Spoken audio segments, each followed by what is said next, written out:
मित्रों नमस्कार।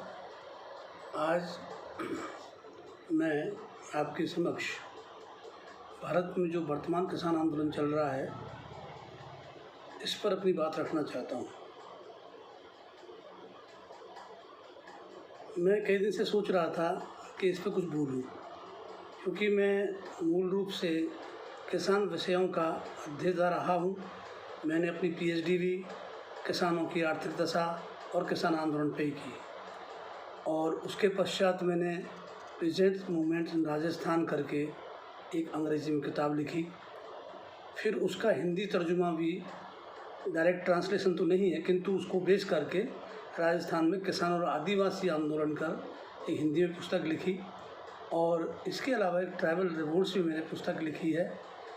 तो मेरा विचार ये था, जब हम आंदोलनों के बारे में पढ़ते हैं तो स्वाभाविक तौर पर हमारे दिमाग में प्रश्न कौनता है, क्योंकि वो जो सिचुएशंस होती हैं वे हमारे माइंड में आने लगती हैं कि किस तरह का स्वरूप रहा होगा।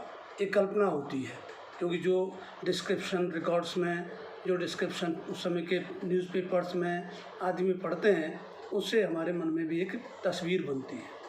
और कई बार लगता है कि यदि इतिहासकार जागरूक हो और जब घटना घट रही है, अगर उस पर वो अपना विश्लेषण करे तो वो ज़्यादा सटीक होगा और ज़्यादा विश्वसनीय होगा।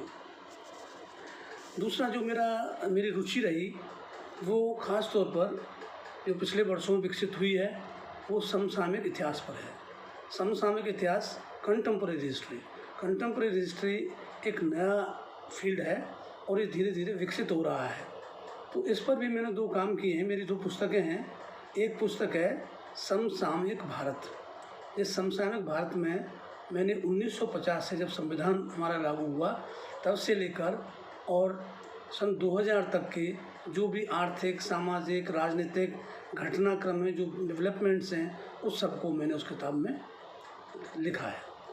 उसके कुछ समय पश्चात ही मैंने एक पुस्तक लिखी, caste politics in India since independence, A study of Rajasthan. ये पुस्तक मेरी ई बुक के रूप में पब्लिश हुई है, जिसका मैंने जानकारी भी दी है। तो इन सब की वजह से मेरा इसमें रुचि तो थी ही। तो मुझे लगा कि किसान आंदोलन, जैसे कल 6 महीने हो गए और कल किसानों ने काला दिवस मनाया, ये न केवल भारत के बल्कि विश्व इतिहास का सबसे बड़ा किसान आंदोलन है। इस किसान आंदोलन, क्योंकि 6 महीने कोई किसान आंदोलन नहीं चला, तो ये जो किसान आंदोलन है इसने एक इतिहास बनाया है। और हमारे जैसे इतिहासकार, ठीक है हमारी उम्र का तकाजा है, हम ऑन द स्पॉट नहीं जा पा रहे, लेकिन जो भी मीडिया के माध्यम से, समाचार पत्रों के माध्यम से और विभिन्न लेखों से जो जानकारी हमें मिल पा रही है, उससे इस पे बोलने से का जो लोभ है वो मैं छोड़ नहीं पाया। और मैंने सोचा कि मैं ऐतिहासिक परिप्रेक्ष्य में इस आंदोलन को देखने का प्रयास करूं। भारत में कोई भी सत्ता हो, सत्ता एक संविधान के तहत है।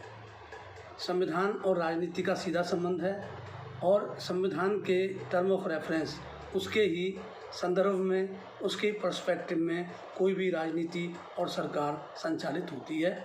उसमें वायलेशंस भी होते हैं, ऊपर नीचे भी होता है, किंतु जो टर्म ऑफ रेफरेंस है for a political activity, that is our constitution. और कॉन्स्टिट्यूशन जो है वैसे तो वही अपने आप में एक अधिकार पत्र है उस पार्टी के लिए जो पार्टी पावर में आती है।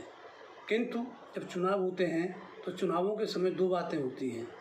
कोई भी पॉलिटिकल पार्टी अपना एक एजेंडा बताती है, अपना एक घोषणा पत्र जारी करती है, और घोषणा पत्र के साथ साथ वो विभिन्न चुनावी सभाओं में भी वादे और इरादे अपने अभिव्यक्त करती है, जिससे जनता आकर्षित होकर के उन्हें वोट दे। और जो चुनाव जीत करके आते हैं उसको कहते हैं कि इनको जनता का मैंडेट मिला है। मैंडेट मीन्स एक शासन अधिकार या एक अधिकार पत्र जो जनता ने सौंपा है।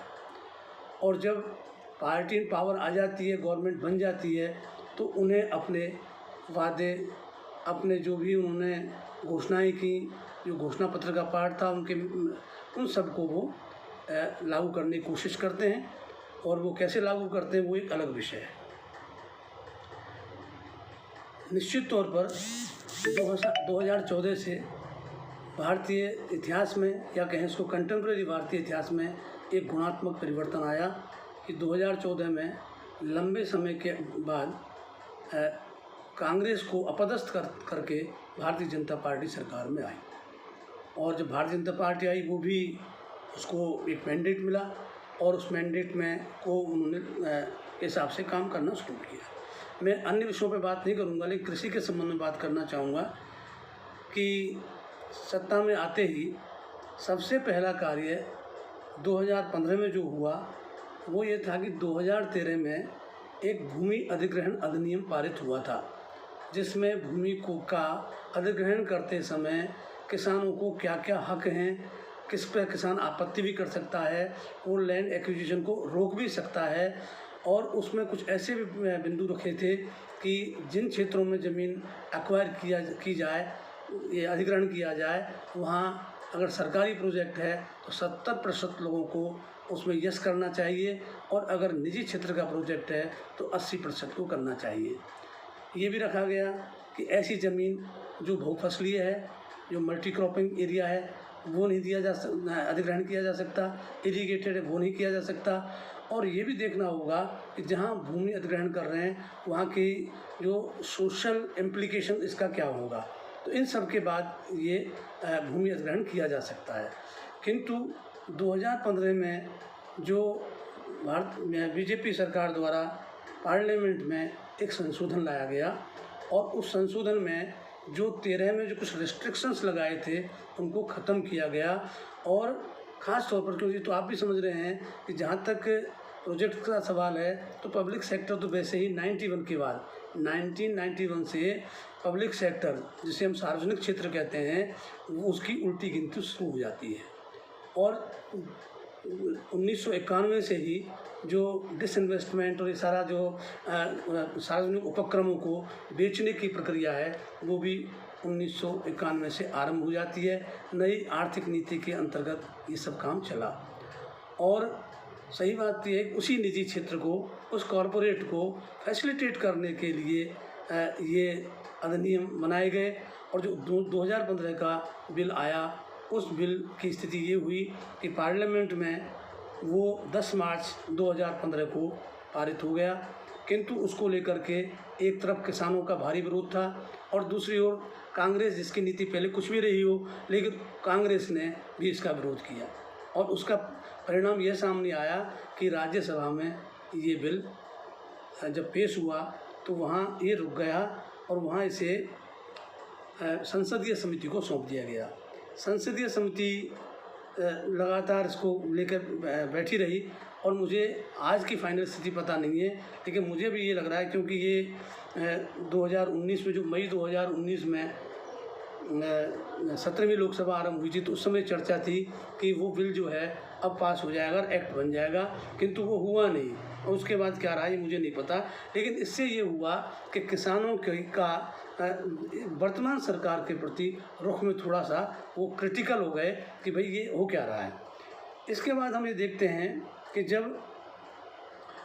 2019 का मैंडेट मिला, इस पार्टी को अधिकार पत्र मिला, शासनाधिकार मिला, शासनादेश मिला, तो उन्होंने उसमें एक बात कही कि हम किसानों की आय दुगनी करेंगे। किसानों की आय दुगनी करने के क्या तरीके हो सकते हैं? तो मेरे ख्याल से सबसे बेहतर तरीका तो ये है कि प्रोडक्टिविटी को बढ़ाया जाए। जो एक बात कही जाती है कई बार कि हम सॉइल का हेल्थ कार्ड तैयार करेंगे, उसका सारे सॉइल का पूरा क्लासिफिकेशन करेंगे और सॉइल के हिसाब से क्रॉप्स की बात करेंगे, लेकिन कृषि विभाग सब सोए हुए हैं। किसान अपने तरीक़ों से और अपने स्वज्ञान से, स्व प्रेरणा से वो कृषि के उत्पादन बढ़ाने का काम करता है। तो एक तो प्रोडक्टिविटी बढ़ाने के लिए, जिसमें अच्छे खाद हैं, बीज हैं, सिंचाई है, इन साधनों को बढ़ाया जाए। खैर मैं इस पर कभी अलग से बात करूँगा कि वरना मूल विषय से भटक जाऊँगा। तो कुल मिला के ये हुआ कि जब 2019 में आ गई पार्टी पावर में, उसके बाद कोई विशेष कुछ किसानों के लिए हुआ तो नहीं, किंतु जो है दिसंबर के बाद से लगभग 19 में ये चर्चा शुरू हो गई कोरोना की। फरवरी में कोरोना के केस भारत में आने भी लगे, और मार्च में तो यहाँ लॉकडाउन हो ही गया था। तो इसी समय क्या होता है कि लॉकडाउन के दौरान ही जून 2020 में एक अध्यादेश आता है। वो अध्यादेश एसेंशियल कमोडिटी अमेंडमेंट एक्ट के नाम से, आवश्यक वस्तु अधिनियम संशोधन बिल के नाम से, अध्यादेश के नाम से जारी होता है। क्यों अध्यादेश जो हैं राष्ट्रपति जी जारी करते हैं, और अध्यादेश तब जारी किए जाते हैं जब कोई बहुत इमरजेंट नेचर का काम हो और पार्लियामेंट उस समय सेशन में ना हो, उसका सत्र नहीं चल रहा हो, तो उस इमरजेंट सिचुएशन को मीट करने के लिए राष्ट्रपति जी से अध्यादेश जारी करके हम काम करना शुरू कर देते हैं। और वह अध्यादेश 6 महीने के भीतर पार्लियामेंट में रख करके उसमें अप्रूवल के बाद उसे अधिनियम बना दिया जाता है। तो ये जो ऑर्डिनेंस आया, तो ये ऑर्डिनेंस लगभग अगस्त के महीने में, अगस्त 2020 में ये पब्लिक हुआ। इसको लेकर के पब्लिक में चर्चा होने लगी। तो पब्लिक में चर्चा होने लगी तो इसेंशियली ये एग्रीकल्चर कह रहे हैं इनको कृषि कानून, ये कृषि कानून है ही नहीं कायदे से, तो किंतु it has these have implications on pageantry, on agriculture. तो ये कृषि बिल इसलिए कह दिया कि अदरवाइज तो it was not proposed by the agriculture department, it was proposed basically by the ministry of this food and essential services and civil supplies। तो जो खाद्य संबंधी जो मंत्रालय है उसकी तरफ से आया।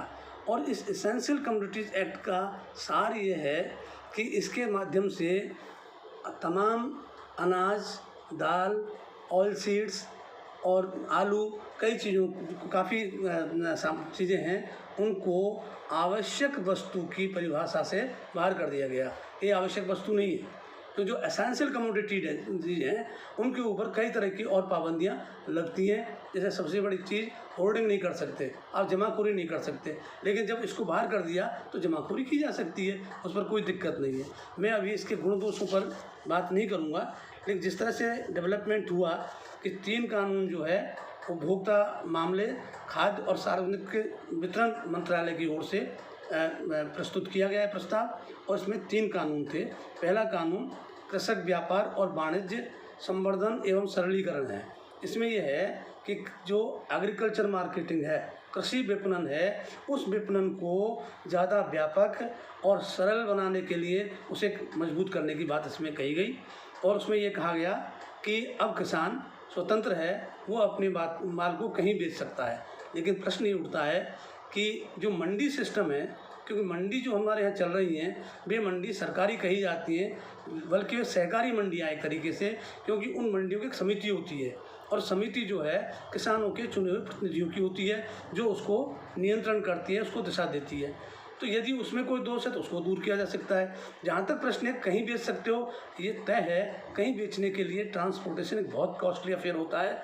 और जो किसान, आज भी राजस्थान की जब मैं बात करूँ, मैं अपने इलाके की बात करूँ, वहाँ का किसान ही अपना माल लेकर के जयपुर ही नहीं आ सकता, तो वो क्या मद्रास जाएगा बेचने, या क्या कहीं और जाएगा।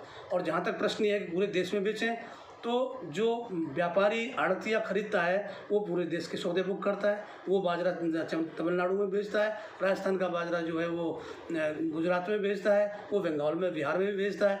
तो मेरी समझ में ज़्यादा मैं इस पर बात नहीं करूँगा, लेकिन ये है कि इसमें मुझे कोई ख़ास बात ऐसी नज़र नहीं आई, बल्कि इसमें जो किसान को प्रोटेक्शन अब तक की जो एग्रीकल्चर मार्केटिंग व्यवस्था है उसके अंतर्गत मिला हुआ है वो ख़त्म हो जाएगा। दूसरा कहा कि संविदा खेती इसमें आरंभ हो जाएगी, इससे किताब का एम्पावरमेंट होगा। तो संविदा खेती जो है कभी एम्पावरमेंट नहीं करती। तो अभी मैं किसान आंदोलन पे आने के पहले थोड़ी सी बातें करना चाहूँगा कि क्या हम इतिहास से कुछ नहीं सीखना चाहते हैं। अक्सर ये चर्चा होती है कि इतिहास से हम बहुत कुछ सीख सकते हैं, लेकिन जो हमारा नियर पास्ट है, जो हमारा जो बिल्कुल समीपी जो हमारा भूतकाल है, उससे तो हम निश्चित रूप से शिक्षा ले ही सकते हैं। तो मैं थोड़ी बात जो करना चाह रहा था, इस किसान आंदोलन पर अलग से बात करूंगा। यदि आप जो लोग इसको सुनेंगे और इसमें अपने सुझाव देंगे और रुचि रखेंगे, तो मैं उस पर एक या दो वीडियो और इस वर्तमान किसान आंदोलन पर बनाऊँगा। तो इसमें यह है कि एक व्यवस्था थी ददनी व्यवस्था। ये वैसे तो मध्यकाल में अस्तित्व में मुगल काल में आ चुकी थी भारतीय व्यवस्थाओं में, किंतु अंग्रेज़ों ने इस व्यवस्था को, खासतौर पर ब्रिटिश ईस्ट इंडिया कंपनी और उसके गुमास्ते और उसके व्यापारियों ने इस व्यवस्था को प्रश्रय दिया। ददनी व्यवस्था ये थी कि इसके अंतर्गत बुनकर को एडवांस मनी दी जाती थी, मतलब उसको अग्रिम राशि दे दी जाती थी और उसके साथ एक कॉन्ट्रैक्ट होता था, एक अग्रीमेंट, एक संविदा होती थी जिसमें उस माल की मात्रा, माल का गुण और माल के देने का समय, ये सब उल्लिखित होता था और इसके माध्यम से ये जो है काम करने लगे बुनकर। तो हुआ ये कि जब वो इसमें 50% राशि पूर्व में भुगतान की जाती थी। इसका दो कारण था, एक तो यह है कि जो बुनकर है वो कच्चा माल खरीदे तो उसके लिए उसको पैसे की ज़रूरत होती है, तो ये एडवांस मिल गया। और उसकी दूसरी आवश्यकता ये है कि अगर वो घर के मानो जो जितना काम उसको मिला है उस काम को पूरा करने में वह सक्षम नहीं है तो वो दूसरे बुनकर को हायर करता है, मजदूरी पर उसका भुगतान भी करता है। तो ऐसे करके वो 50% ले लेता है। जब गुमास्ता या जो कंपनी का दलाल या एजेंट है, जब वो बुनकर के पास जाता तो वो ये कहता कि भाई जो गुणवत्ता, मात्रा आपने दे दी, सही डेट पे दे दी, लेकिन जो गुणवत्ता हमारी तय हुई थी उसमें तो हल्का है। तो बोले साहब मैं तो वही मटेरियल लगाया है, उसी तरीके से काम किया है, तो कहीं विधि में या सामग्री में मेरे से कोई फ़र्क नहीं पड़ा है। लेकिन हमें क्या, तो उनका नहीं, तो ऐसा है कि ये तो आपने वादा, वो जो हमारा संविदा है वो पूरी नहीं की, उसका ये तो ब्रीच ऑफ कॉन्ट्रैक्ट है, तो इसको, ये तो हमारा संविदा टूट गई तो अब तुम दोषी हो। अब वो गरीब आदमी कंपनी के उनके सामने क्या करे, उसने कहा कि मैं क्या कर सकता हूँ। तो वो एक ही बात कहता है कि भैया ऐसा करो कि इसका जो है गुणवत्ता के हिसाब से जो हमने 100 रुपये आंका था ये 90 रुपये है। तो वो देखता है कि मैं 50% जो राशि ले चुका हूँ वो वापस भी नहीं कर सकता इनको, तो वो कहता है ठीक है 90 में आप लगा लीजिए। तो अगेन वो उसको 80 रुपये के तय करते हैं कि भैया ये अब 90 में ऐसा हमको आप तैयार कर दो। अगली बार उसको 80 लगा दो, फिर उसको 85 लगा दो। एक स्थिति ये आई कि दाम इतने गिरा दिए गए कि उस दाम पर कोई बन ही नहीं सकता था किसी तरह का कपड़ा। तो इन कंपनी के गुमास्तों से बचने के लिए, अत्याचारों से बचने के लिए अनेक बुनकरों ने आत्महत्याएं कर ली और आत्महत्या के साथ साथ कुछ लोगों ने अपने हाथ के अंगूठे ही काट लिए। ये नहीं अंग्रेजों ने काटे थे अंगूठे सीधे जा करके, ऐसी स्थितियां पैदा की थी कि उन बुनकरों ने अपने आप को बुनकरी के लिए असमर्थ बताने के लिए अपने अंगूठे ही काट लिए। इसके बाद में दूसरी घटना की बात करूँगा। जो कॉन्ट्रैक्ट फार्मिंग हुई है वो नील की खेती की होती है, बंगाल में इसकी शुरुआत होती है। और बंगाल में जो नीलहे लोग थे, नीलहे कौन थे, जो इंडिगो प्लांटर्स थे, they were from Europe. Majority of them were from England, but वहाँ पे फ्रेंच भी थे क्योंकि ओरिजिनली फ्रेंच ने शुरू की थी नील की खेती बंगाल में। लेकिन उसमें उनको कंपनी का प्रश्रय प्राप्त था, कंपनी ने उनके अनुकूल कानून बना करके दिए थे और जो उन कानूनों के माध्यम से ये जो इंडिगो प्लांटर्स थे वो किसानों का शोषण करते थे। वे जमींदारों के साथ भी मिले हुए थे क्योंकि लैंड का स्वामी जमींदार था, किंतु खेती किसान करता था। और जो इस नीलहे ने, जो इस प्लांटर ने जो किया कॉन्ट्रैक्ट, वो किसानों के साथ किया गया और किसानों को उन्होंने भी एडवांस देना शुरू किया। तो वही एडवांस की व्यवस्था अभी भी जो एम्पावर ऑफ पेजेंट्री इन 3 कानूनों में है उसमें भी बता रहे हैं कि कंपनी से एडवांस ले सकते हैं, और एडवांस लेंगे तो वही स्थिति होगी कि गुणवत्ता को कमज़ोर बता करके और इस तरह से वो हरेस कर सकते हैं। तो मैं उस पर अलग से बात करूँगा क्योंकि वीडियो में बहुत लंबा नहीं करना चाहता, इसको छोटा ही रखना चाहता हूँ। तो जो नील के जो किसान थे वे बहुत तंग आ गए, और जो नील का ओपन मार्केट नहीं था क्योंकि एक तो पहली बात तो कॉन्ट्रैक्ट हो गया, तो जब जिनके साथ संविदा हो गई आप वह माल उसी को देंगे, अन्य जगह खुले बाज़ार में ले भी नहीं जा सकते, तो खुले बाज़ार की कोई व्यवस्था उनको उपलब्ध ही नहीं हो सकती थी। तब वो क्या करें, तो ये हुआ कि मैं अब इसमें एक इंटरेस्टिंग बात है, एक हरीश चंद्र मुखर्जी एक राष्ट्रवादी नेता थे, उनका अखबार था दी हिंदू पैट्रियट। तो हिंदू पैट्रियट में क्योंकि मिडिल क्लास ने उसको सपोर्ट किया, तो जो मिडिल क्लास का समर्थन उसको मिला उसमें हिंदू पैट्रियट जो है, हिंदू पैट्रियट में एक लेख छपा और उस लेख में इन किसानों की जो फ्लाइट्स थी, जो दुर्दशाएँ थी, इनके साथ जो अत्याचार हो रहे थे उनको उजागर किया। और उसी समय एक प्रसिद्ध लेखक हुए दीनबंधु मित्रा। उन दीनबंधु मित्रा ने नील दर्पण के नाम से एक नाटक लिखा जिसका मंचन भी जगह जगह हुआ। इन दो जो ऐसी एक्टिविटी है इंटेलेक्चुअल जिसकी वजह से ये किसानों का जो पीड़ा चल रही थी, तो 1859 के अंत में लगभग वो नवंबर दिसंबर 1859 में नील के किसानों ने विद्रोह कर दिया और उस विद्रोह में उन्होंने जमींदारों को भी टारगेट किया, सरकारी मशीनरी को भी टारगेट किया और नीलहे लोगों को भी जीवित जला दिया गया। नीलहों की जो कोठियाँ थीं वो बर्बाद कर दी गई, उनके जो गोदाम थे वो लूट लिए गए। तो उन्होंने ये जो विद्रोह हुआ, किंतु इस विद्रोह को फौज के दम पर पूरी आर्मी लगा करके बाकायदा, पुलिस तो इसमें फेलियर थी, पुलिस तो और जो गार्ड्स और जो इनके जो निजी अंगरक्षक और ये तो पहले भाग खड़े हुए, किंतु जब पुलिस भी भाग खड़ी हुई तो आर्मी को इस विद्रोह को कुचलना पड़ा। और जब कुचला गया तो इसमें भी उतने ही किसान मारे गए, उतने नहीं, उससे भी 10 गुना किसान ज़्यादा मारे गए जितने जमींदार, नीलहे और सरकारी अधिकारी, क्योंकि सरकारी अधिकारी इन नीलहे साहबों के गुलाम थे। जैसे अभी तो आपने देखा ही हमारे राजस्थान में दौसार बांदीकुई में किस तरीके से भूमि अधिग्रहण के लिए किस तरह किसानों के साथ वहाँ के प्रशासनिक अधिकारी अत्याचार कर रहे थे। तो ये प्रशासनिक अधिकारी टारगेट बने वहाँ पे भी। जो प्रशासनिक अधिकारी थे जो नीलहों को का पक्ष लेते थे, उनसे पैसा खाते थे, उनसे रिश्वत लेते थे, तो उनके खिलाफ तो बड़ी बेरहमी के साथ इस आंदोलन को कुचल दिया गया, किंतु इसको एक असफल विद्रोह नहीं कह सकते, क्योंकि इसके दमन के साथ ही सरकार ने एक इंडिगो कमीशन नियुक्त किया और 1860 में ही के दिसंबर तक इस इंडिगो कमीशन जब किया तो ये जून में इसने काम शुरू किया, जून 1860 में। और इसमें नीलहों को भी बुलाया गया, अंग्रेज़ अधिकारियों को भी बुलाया गया, इसमें जमींदारों को भी बुलाया गया, इसमें क्रिश्चियन मिशनरीज भी आए, इसमें बहुत तरह के लोगों ने अपनी एविडेंसेस दी। और उसमें इस कमीशन की फाइंडिंग्स ये थी कि यस, किसानों के साथ वास्तव में इतना अत्याचार हो रहा था, यदि विद्रोह नहीं करते तो वो उनको सुसाइड ही करना पड़ता, उनके पास और कोई विकल्प नहीं था। तो उनके जो ये रिवोल्ट है इसको कमीशन ने जस्टिफाई किया और जस्टिफाई करने के साथ साथ ये जो नील की खेती थी उस खेती को लगभग बंगाल में समाप्त कर दिया। उनका अब यहाँ से किसानों की खून से और इनके आंसुओं से भीगी हुई कोई नील की जो टिकियाँ हैं, नील है, वो नहीं जाएगी।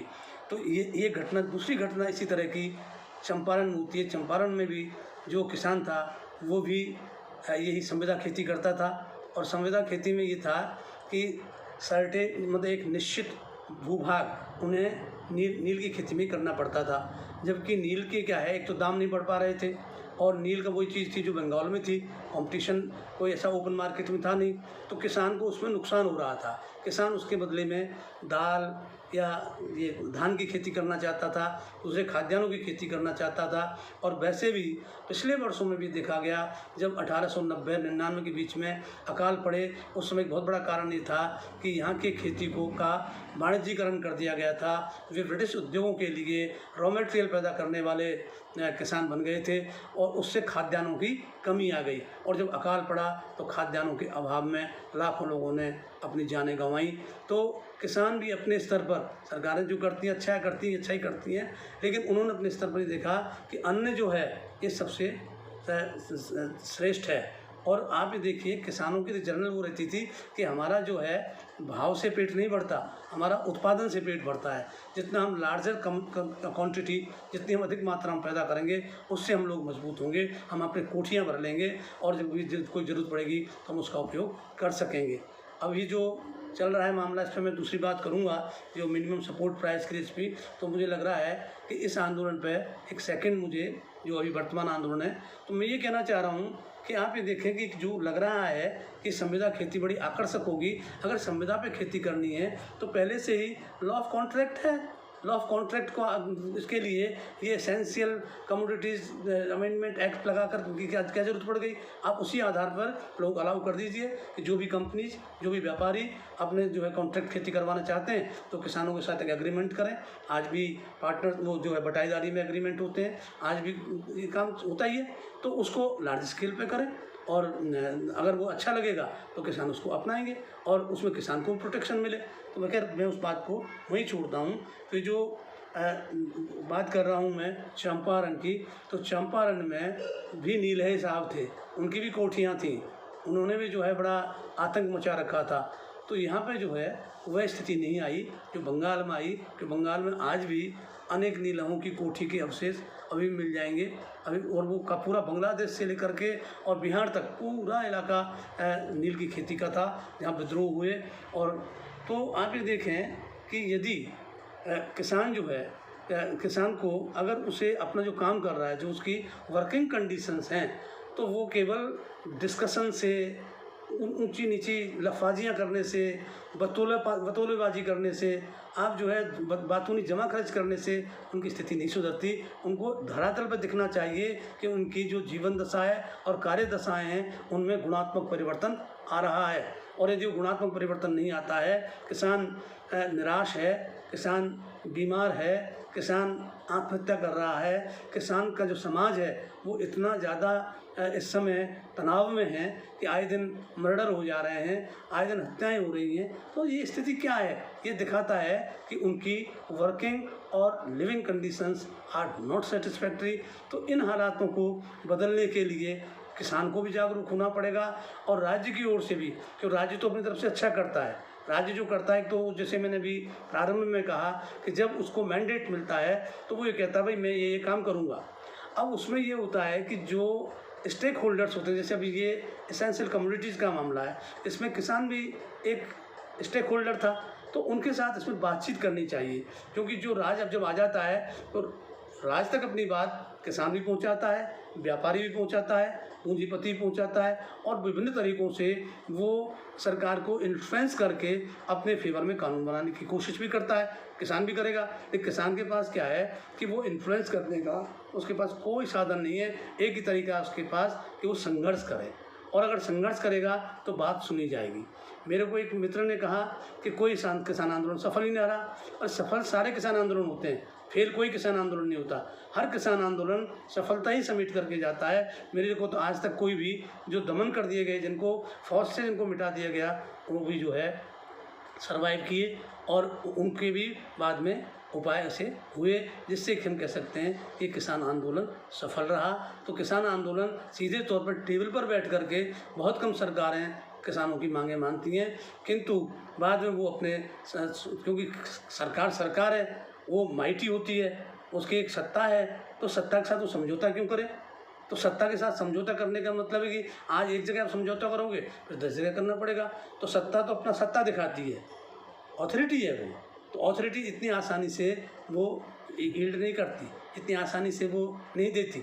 तो लेकिन ये जो किसान आंदोलन है ये तो सारी सीमाएं लांघता जा रहा है और सारी अवधि पार हो गई है। और तो इसलिए इस किसान आंदोलन पर विचार करने की आवश्यकता है कि इसे किस तरीके से जो है संतुष्ट किया जाए, और दो पक्ष सरकार और किसान अपनी अपनी बात पर अड़े हैं। किसान भी समझौता करने को तैयार क्यों करे समझौता वो, क्योंकि वो इन कानूनों से कन्विंस नहीं है, इनसे उसको अपनी भविष्य उज्जवल नहीं दिख रहा है, वो समझौता नहीं करेगा।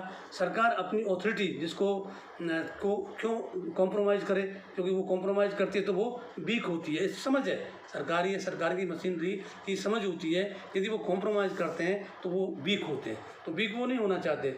अब देखना ये है कि ये जो अहम की क्यों अक्सर बात होती है कि साहब ये हट चल रही है और ये किसान बाल हट कर रहे हैं, तो राजहट भी है। राजहट ज़्यादा से ज़्यादा पावरफुल होता है, क्योंकि राज के पास सारे संसाधन होते हैं, सारी मशीनरी होती है, शासन करने वालों के पास अधिक लोग होते हैं। तो यूँ करके क्या है कि कहीं न कहीं फिर भी अपने प्रजा को प्रजा समझ के राजा को ही एक कंसिडरेशन उनके प्रति एक अपना एक फादरली बिहेवियर या पैटर्नल जो उसका बिहेवियर होना चाहिए, पैतृक व्यवहार के साथ उनको देख करके कि ये बच्चा अगर मान लो नादान भी है तो एक बार तो उसकी बात हम मान लेते हैं, ये बच्चे को हमें चुप कराने, ले बेटा ये खिलौना ले ले, तो और उस पर फिर विचार करें कि ये जो था इसकी तरीका गलत था या सही था। आपने मुझे सुना और सुनेंगे, इसको ऐसे वीडियो को और दोस्तों को शेयर करेंगे, और मेरा अपना जो वीडियो चैनल अभी हिस्ट्री में चला रखा है मैंने, उसी के ये कंटेम्प्रेरी हिस्ट्री के श्रृंखला में इसको भी मैं रखूँगा। तो आप ध्यान देंगे, ये मुझे आशा है, और मेरा प्रयास सार्थक रहेगा। धन्यवाद।